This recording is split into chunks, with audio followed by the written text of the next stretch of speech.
Woo! What's going on, guys? Orange Form coming at you guys today with another video. And today's video, I want to be talking about day one of the Detroit Lions mini camp. Special shout out to guys like Tim Twentyman, Mike O'Hara, John Macaron, and Jeremy Reisman for pumping out all this info so we can talk about it. And there's kind of a lot to get into, so let's get right down to it. First off, David Blau looked great. Got a little backup quarterback things going on right now. David Blau looked great. Blau was completing passes all day. A couple big ones to Trinity Benson, a 25-yarder, then to Cephas, a 32-yarder, then Cephas again. Coming down with a one-handed touchdown catch on a 23-yard touchdown grab, going over a couple guys. I think he beat Kirby Joseph, the rookie out of Illinois. He went 3 for 3 on 81 yards, touchdown. Blau was crisp all day, throwing balls, just completing passes, running that number 2 offense. And I guess this was a different kind of drill. It was like they started on their own, like 19, 20-yard line, I believe it was, and they had like 29 seconds to get to the end zone and score, and Blau did it in like 20 seconds with 9 seconds to spare. So he looked really good in that drill. Tim Boyle didn't look that great, but Tim Boyle looked a little bit better in some other drills, and we'll talk about that later on. Maybe he needs that kick in the butt like we were talking about, and right now it looks like David Blau has taken hold of that number 2 quarterback. So he's the backup to Jared Goff as of right now. Now, Swift is moving really well out there, too. You know, he's coming off that injury. He was hurt last year, missed a few games. Looking smooth, calling him smooth out there. Made 2 real nice catches as well. One below his knees where he had to go down, and another where he had to reach back and catch it on his hip, bailing out his quarterback. Don't know who the quarterback was, but at least he's out there making some plays. Aiden Hutchinson, the prize rookie that we drafted, getting first-team reps, which is really big too. Getting him immediately.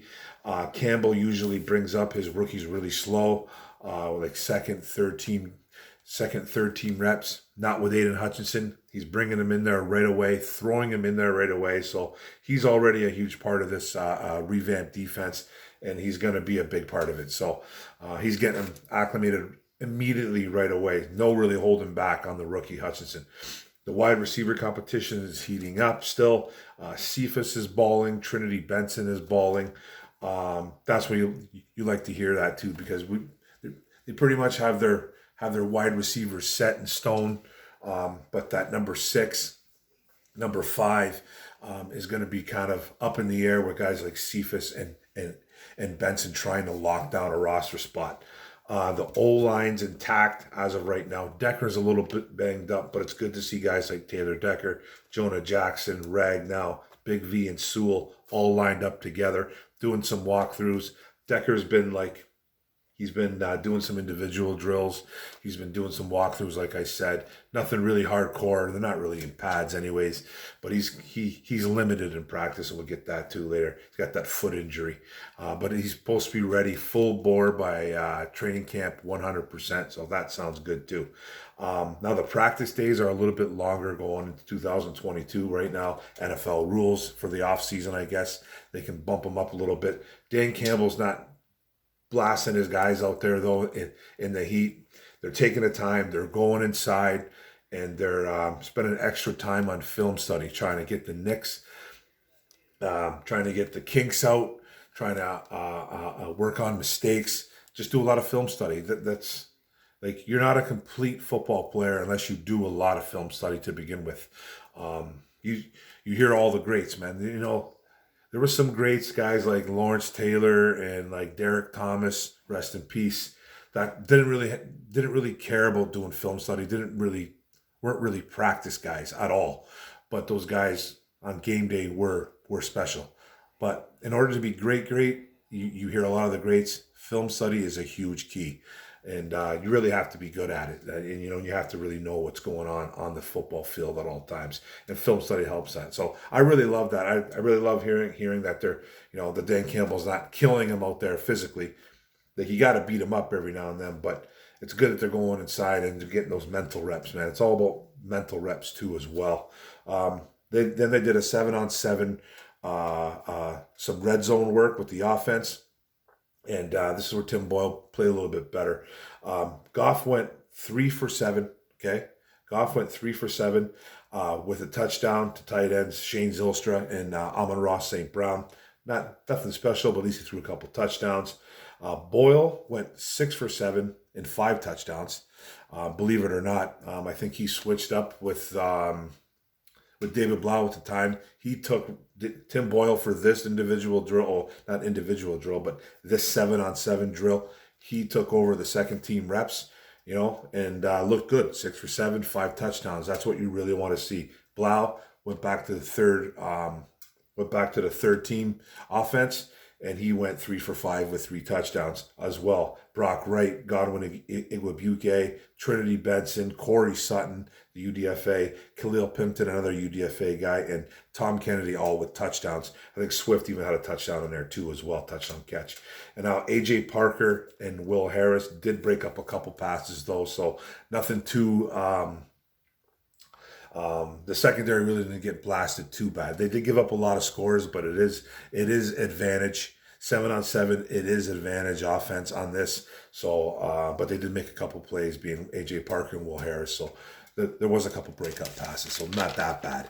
Now linebacker Anthony Pittman, the hometown product, made a really nice, ridiculous one-handed catch that stuck to his hand like glue, apparently, on a nice coverage drill that the linebackers were doing. You like to hear that about Anthony Pittman. Khalif Raymond, Pimpleton, and Josh Johnson, another UDFA guy from Tulsa, were returning punts this day. So pretty much the norm with Khalif Raymond and Pimpleton. Josh Johnson's kind of a new name that I really haven't heard too much about. At least he was trying to get some punts, return some punts. Goff really praising Blau after practice too, calling him a big time, like helping him out big time in the room. He's good for him mentally, and it's just nice praise for David Blau. It's nice coming from your starting quarterback. You really like to hear that. Tracy Walker, the safety that we re-signed this year, is causing some chaos in the secondary, feeling really comfortable in this new revamped defense. So you like to hear that too. The linebackers working hard. Malcolm Rodriguez making plays out there, broke up a nice pass intended for Zylstra, the tight end, and then several linebackers were reading plays very, very good too. They were getting in on some plays. They were reading, reacting, kind of shutting down some plays. Even Jared Davis was getting in there too, making a couple nice plays. Austin Bryant, the defensive end, the guy that's been banged up for a majority of his Lions career, who plays defensive end, edge, finally back and was doing some drills. Good to see him back. He's another guy definitely on the bubble when it comes to the roster. Trinity Benson, like I said, looking really great. Cephas looking good too, but his awareness was off, I guess. Multiple catches that were out of bounds. Where are your feet? You got to know where your feet are. I guess he made a real nice touchdown grab with some toe tapping, but he had several catches where he didn't really know where his feet were, and it was incomplete pass. So he got to know where his feet are. He's got to be a little bit more aware. Will Harris playing consistent, like we talked about too. That's good to hear. TJ Hawkinson finally returned, and is very happy to hear that Ben Johnson is a new OC. Johnson has been moving Hawk all over the field, I guess, right away, and this has been a relationship that's been going on since Hawk was drafted by Detroit Lions back in 2019. Ben Johnson was the offensive quality control guy, and then he was bumped up to tight ends coach, and then he's the new OC. So nobody knows Hawkinson more in this coaching staff than Ben Johnson does. So that's really good to hear that, man. But he's got Hawk moving outside. He's got Hawk splitting out wide. He's got Hawk inline, H-back, in the slot, just everywhere, doing a lot of wide receiver stuff, a lot of wide receiver routes, some comebacks, splitting them out. So a lot of trust Ben Johnson has in Hawkinson. And like we might see a nice little Hawkinson, what's it called, comeback from last year with him getting hurt. And he's playing well, and then he got banged up. And I think he really needs this too. Defensive end, Josh Pascal, a second round guy that we drafted this year out of Kentucky. A no-show, and cornerback Jermaine Waller weren't anywhere around. They didn't even know where they were. Who knows where they could be? They could be getting some treatment. There's no talk about it though. Pascal isn't signed. It's a little bit of a mystery. He's not signed, but it doesn't seem like that's the reason why he isn't there. So I'm not sure if he's banged up, because he did participate a little bit in rookie camp. But these OTAs, I don't think he's played, and now he's missing some valuable time in the mandatory minicamp. So we'll have some more on that hopefully soon. Not practicing was guys like tight end James Mitchell coming off that ACL, tight end Derek Deese Jr. But I think he was finally seen. Derek Deese Jr., I think he was revamping up. He was doing some things on the sideline. We'll talk about that in a bit. Wide receiver Jamison Williams, obviously coming off that ACL too, is going to take a little bit longer for him. Going to be a bit. Defensive end Romeo Akwara, but he was seen on the sidelines too. And then quarterback safety Ife Malifonwu, and then cornerback Jerry Jacobs coming off an injury, and safety Deshaun Elliott. The free agent safety that we grabbed from the Baltimore Ravens.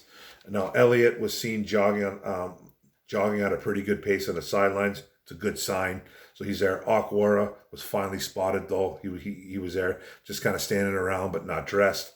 Melifonwu, the second-year cornerback, not now / safety, had a wrap on his thigh, so he's got an injury going on, obviously. And then Derek Deese, the UDFA guy, the UDFA tight end, finally looking more active on the sidelines, ramping up, trying to get ready, trending up. Maybe he'll be ready in a couple days, maybe even tomorrow. We'll see. Decker, obviously, like I talked about, Hawk, Okuda, Eric Banks, the D lineman we picked up from the LA Rams last year, all limited, but in there. But interesting just to hear about Hawk, because how he was limited, but then you hear how he was kind of how Ben Johnson had him all over the field. So they must have been doing some individual drills, trying to split him out wide and just doing different looks for him. So that's going to be interesting to find out what's going on with Hawk too. But I know he's coming off an injury, so but I thought it was a hand injury, but a thumb.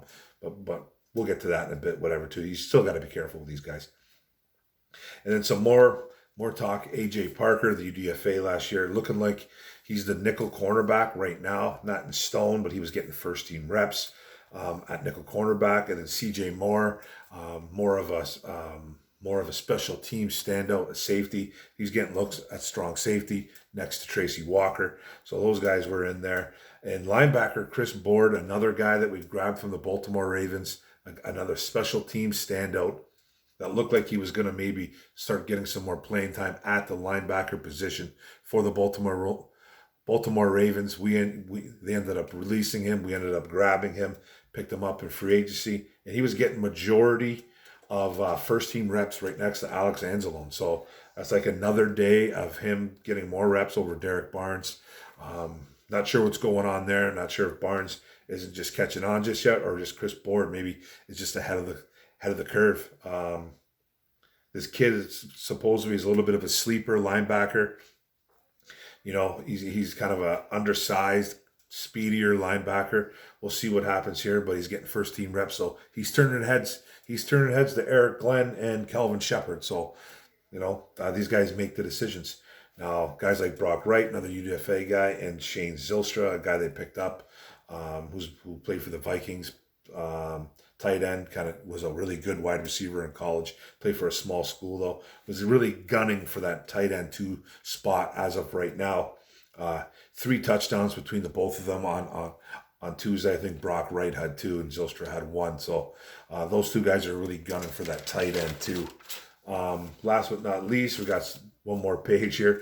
Zylstra is a very athletic kid though. Made an amazing catch during the first team. During the first team. Had a diving catch that really made him look good. So that's nice for Zylstra. I like that kid. I'm rooting for that kid. Chase Lucas, who we haven't really heard too much about, a 7th-round corner out of Arizona State, looking savvy on one play. I think they were doing a red zone drills, called for a switch, thinking he might be late on some coverage. He was trying to cover. They sent Pimpleton on a motion. And Lucas and Cedric Boswell. Cedric Boswell is another corner for this team. Who's going to have a tough time making this team. Made the switch, and the switch was successful. Worked out really good because Lucas, if he wouldn't have made the call, he would have been burned for a big gain or a touchdown, whatever they were doing. I think they were doing red zone drills. So Lucas being smart, being, prepared there, saw that he was at a disadvantage, made the switch. They switched up players, and it was a successful move for the defense. So good play by Chase Lucas, man. And that's stuff like that is noticed. Mental things is really noticed. Not just a physical game, guys. And then Riley Patterson, our kicker, he had a miss and a make, 45 yards. We need to see more makes, though. And then Jashawn Cornell, man, the 7th-round guy that's been on the team for a couple of years, a few years now, who's had a drug suspension and who's had injury. He's a 7th-round kid out of OSU, Ohio State Buckeye. He had another sack today. Just playing well, man. He's got a lot of burst on that D-line. He's looking good. He's turning heads, man. So that's another guy to keep an eye on. And then to end it, first team D-line, first team secondary, second team wide receivers all had big days and were the big winners of Tuesday. And that kind of wrapped up day one of mandatory minicamp. And that's it, guys. That's the video, man. I tried to make it as quick as I possibly can with a little bit of commentary to it. And we'll get more day 2 coming, day 3. We'll talk about this as it's reported, man. And don't forget, guys, to hit that subscribe button on the bottom right. Don't forget to hit the notification bell, get all my videos. And don't forget to like and comment. Let's talk about what's going on day 1. Getting the juices flowing. Got some things going on. Some heads being turned. Go Lions, one pride, boom.